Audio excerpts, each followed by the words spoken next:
Ladies and gentlemen, good morning. I hope that you are doing well wherever you are. I'm also fine. Now things are boiling so nicely. Mambo imechemka vibaya sana.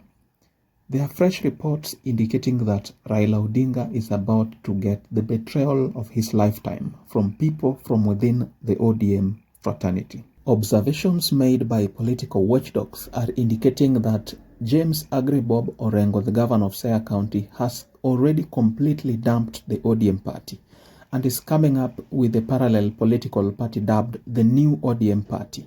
This party is going to be under the leadership of James Orengo as the party leader, with people like Caleb Hamisi as the Secretary General, with others like Dr. Patrick Amoth taking a very key position in the New ODM Party to be formed and to be launched under the leadership of Siaya Governor James Orengo. But where do we get all this intelligence?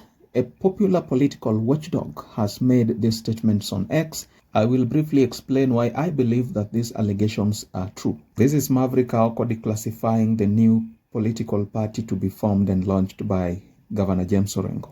East iko hapa. Ong'ondo will be interred on Friday. Parliament and the security bodies should use the same alacrity they dispensed to apprehend his killers, to investigate the numerous accusations against him and those who were used to stifle justice, including his wife, the corrupt traffic police officer.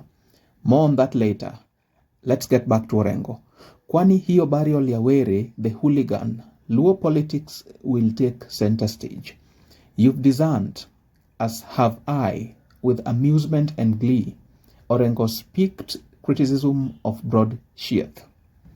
That's some sort of big English words, but let's continue.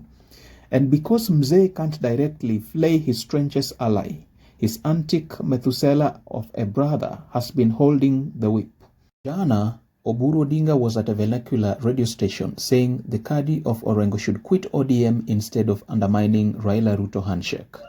You've noticed Caleb Hamisi also suddenly being brassy on Ruto's regime, while apparently ODM inagawanyika, with Nyatieng Jim Orengo, that is to say Governor James Orengo, being brassy on Ruto's regime, while apparently ODM inagawanyika, with James Orengo as a party leader and Caleb Hamisi as a secretary general. Ndio Waluya wasione hawana cheo similar to that they had through Senator Sifuna in the ODM party. Sasa guess where the funding for the new party is coming from? Remember the Quiver Launch, Thika Road tea I was to serve? Bas. Soma hii, uelewe ndio utashikanisha.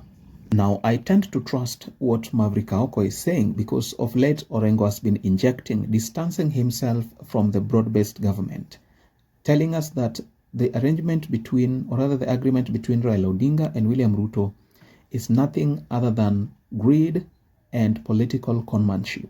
Have a look. Prepare to go back on the streets. This is not a country to be proud about. This is a country where now the young people, the Gen Zs, you have to come out and we are prepared to join you. In Kenya, our institutions are under trial.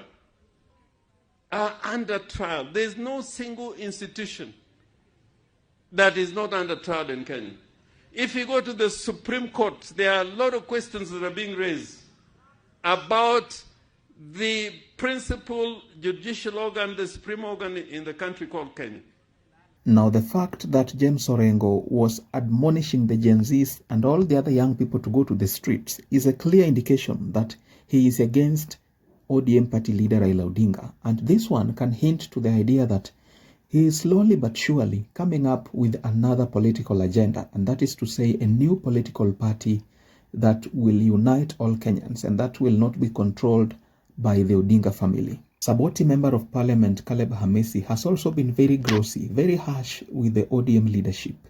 And this made us to think that there is something behind it. There is more than meets the eye.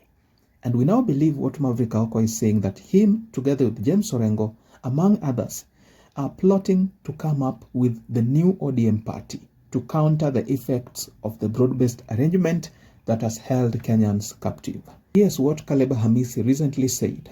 When Caleb speaks, I'm speaking because of I'm a leader. Na tunaambia chama cha ODM, wacha sasa kuconfuse wananchi. You are either in government or you are in opposition. Hakuna katikati. Imefika wakati wananchi wameamua wanaenda, na wakienda bila mwongozo wataenda na waende kabisa. Kisii, mnaona Kisii ambayo imekuwa ngome ya ODM si mmeona? Ukambani ambayo ilisimama na baba Wakikuyu Central ambao walisimama na William Ruto mtatoa wapi kura? Mnataka mtudanganye tukwende kwa opposition? I don't want to be a member of opposition forever, the rest of my life. Now, this was the clearest of all indications that even the Honorable Caleb Amisi is not prepared to continue carrying forward the flag of ODM, because apparently the ODM party is going to plunge him into the opposition, and he cannot afford to stay in opposition the rest of his life. At the end of the day, this is just but my opinion. Do let us know what you think about this. Do you think James Orengo is coming up with a new party? Do you think Orengo, Hamisi, and the others are going to ditch the ODM party and come up with a parallel political party that will counter the effects of Raila Odinga in the broad-based government? Do let us know what you think in the comment section below. Don't forget to like, subscribe, and hit the notification bell for more informative content such as this. We are committed to informing, educating, and entertaining in a manner that mainstream media cannot. If you like our content, please check out our YouTube channel, and we guarantee you will be treated to a ton of recent content on politics, policy, and governance issues in our country. All right, this is all that we had for you in this video. Let us meet up in the video that's coming right after this.